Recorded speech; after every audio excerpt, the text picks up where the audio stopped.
But right now, it is a Confession Tuesday. Local life coach Rebecca Silence is in studio. Good morning. Good morning. So it doesn't matter what's going on in your world, whether it be family stuff, whether it be career stuff, whether it be,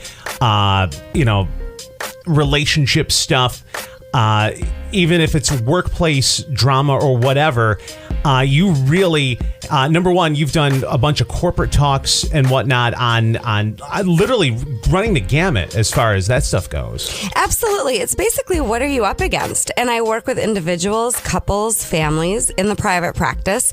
And then I also do corporate trainings where I teach conflict resolution, communication, goal setting, team building, all in a very unconventional way that really, really lands and is unforgettable. I get countless reports after the corporate trainings that this is so much more interesting than a typical corporate training and very, very helpful. Last week, I got the privilege of speaking to the Leadership Mohawk Valley graduating class, and I also did a training on moving through obstacles with Liberty Mutual Insurance. So lots of fun, and if you go to the website, inspiredresultscoach.com, you can see all of the options for corporate trainings and everything else that I offer, including the individual coaching, retreats, and there's more. And also, if you have an organization with children, you do some fantastic talks for not only for school children or that stuff like the anti-bullying stuff. Yes, I do an assertiveness training. I'm a former school counseling coordinator, and I've developed a training where I teach the difference between passive communication, aggressive communication, and finally assertive communication, where I respect myself and other people, and that's wonderful with the kids. And if you want more details on that, you can like Rebecca Silence of Inspired Results on Facebook, and of course you can go to inspiredresultscoach.com. What we do here on a Tuesday is we answer your emails. We take a subject, and Rebecca literally breaks it down to the nitty gritty. You're like a drama repellent.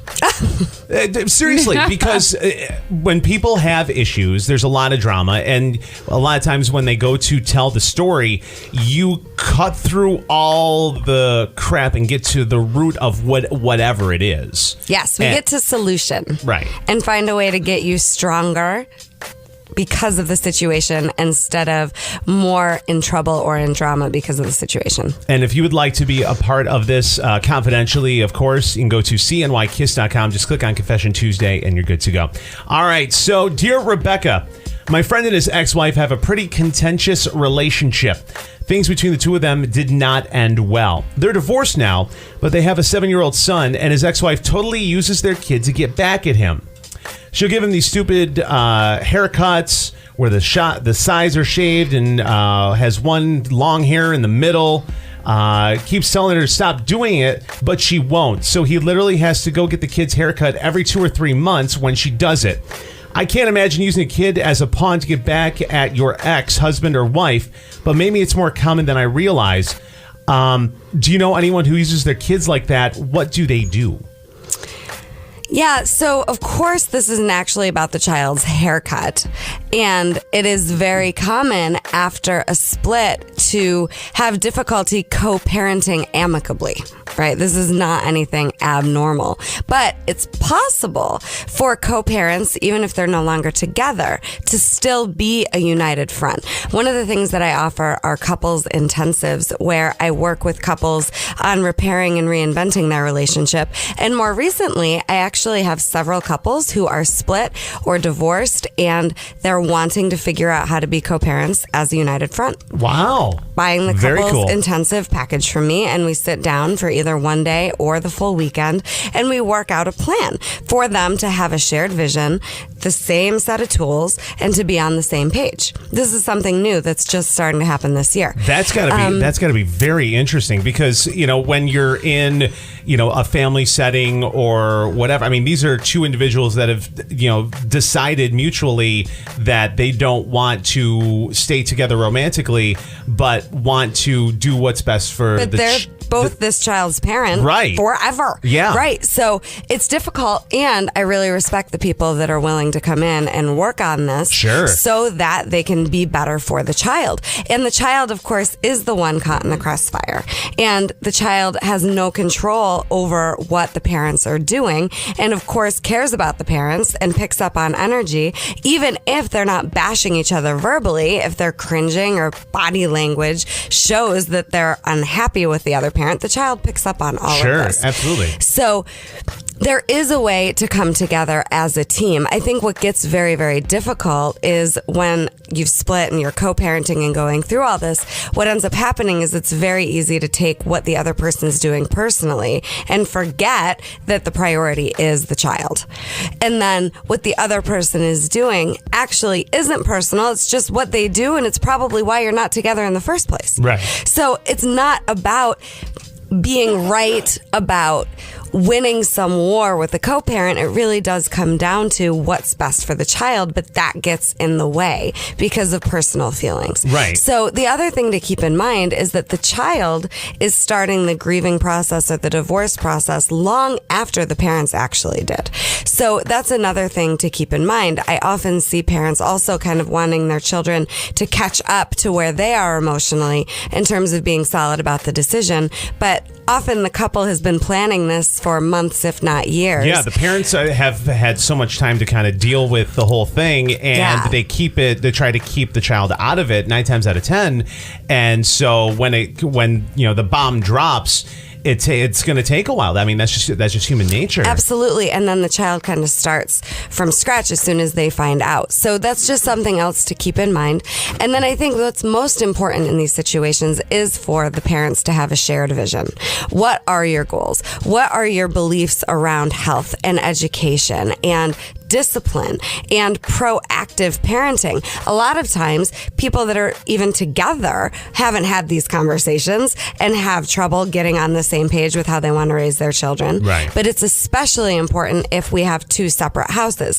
Ideally, obviously, there are similar rules and routines and structure at both homes. Sometimes that's not possible.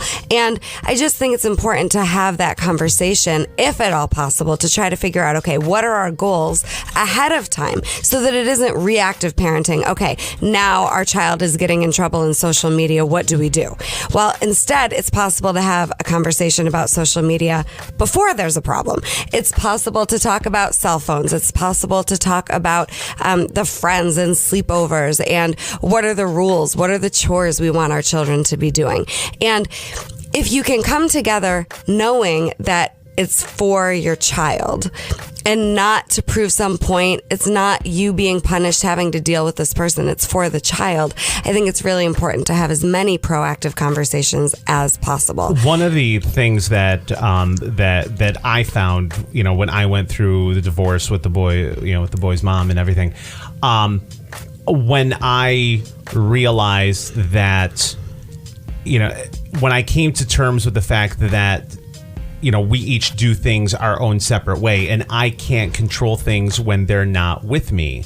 And I think a lot of people have problem letting that go. Mm-hmm. They want to parent even when they're not with them, and that's something that I think a lot of people have problems with. Yeah. Am I right with that? Well, I think you're right. And what the solution is to have this shared vision and proactive conversations ahead of time, if at all possible. And then, you're doing the best you can. That's all you can do. I've been divorced. My older daughter has a father that lives in another state. She's got a stepfather here. It's not easy. That's a whole other can of worms when Right. now you've introduced a step parent and trying to have that shared vision with the step parent, because this isn't actually their biological child and they may not have the same philosophies. So what I recommend is first and foremost knowing what your philosophies are, and a great exercise is to journal that. What are your beliefs about discipline? What are your beliefs about about technology? What are your beliefs about friends? What are your beliefs about education and healthcare? And just kind of make a list or journal about where you stand. Then it's possible to say, hey, when you have some time, I'd really love to have a conversation about what you feel is best for our child. I want to understand you better so that we can be a united front, so that we can be on the same page. And invite them to sit down with you, but do it from a place of, I want to understand you better first, because then you can hear their perspective, compare it to your written document of where you stand, and try to come together. And what I also want to say about this is that it isn't weak to get help. It actually, I think, takes strength to be vulnerable enough to say, hey, I'm in over my head. This conflict is suffocating our family and I want some support. Hire a therapist, hire a coach, hire a mentor to get on the same page with the other co-parent, and especially for the child, just to have somebody to talk to. I actually had Madison in counseling very early, and I think it's so beneficial just to have that safe space to open up and, anything in the way, bring it out. Then make sure that you keep in mind that the goal is the child as much as possible. When you're communicating, when you're interacting with the child or the other co-parent, make sure that you're putting the child's best interests at heart first. And if you're charged up and upset, I would just invite you to wait to do anything. No action from a charged up, fear-based place where you're in drama. And just wait. Nothing good can come from that. Right. It'll just escalate. Absolutely. And then you're human. You're allowed to be charged up. Just wait to take action. Local life coach Rebecca Silence, InspiredResultsCoach.com on a Confession Tuesday. What's going on in your world? Submit your topic, your issue, your drama at CNYKiss.com. We'll handle it this time next Tuesday. Yeah, Thank and you it so doesn't much. need to be a lifetime of this didn't work. It's just time to reinvent with the other co-parent so that we can all move forward peacefully. InspiredResultsCoach.com, and you can like Rebecca Silence of Inspired Results on Facebook. Thank you so much. Great stuff. Thank you. Have a great week. All right, we're going to break. Come back. Big Papa and Benny in the morning on Kiss FM.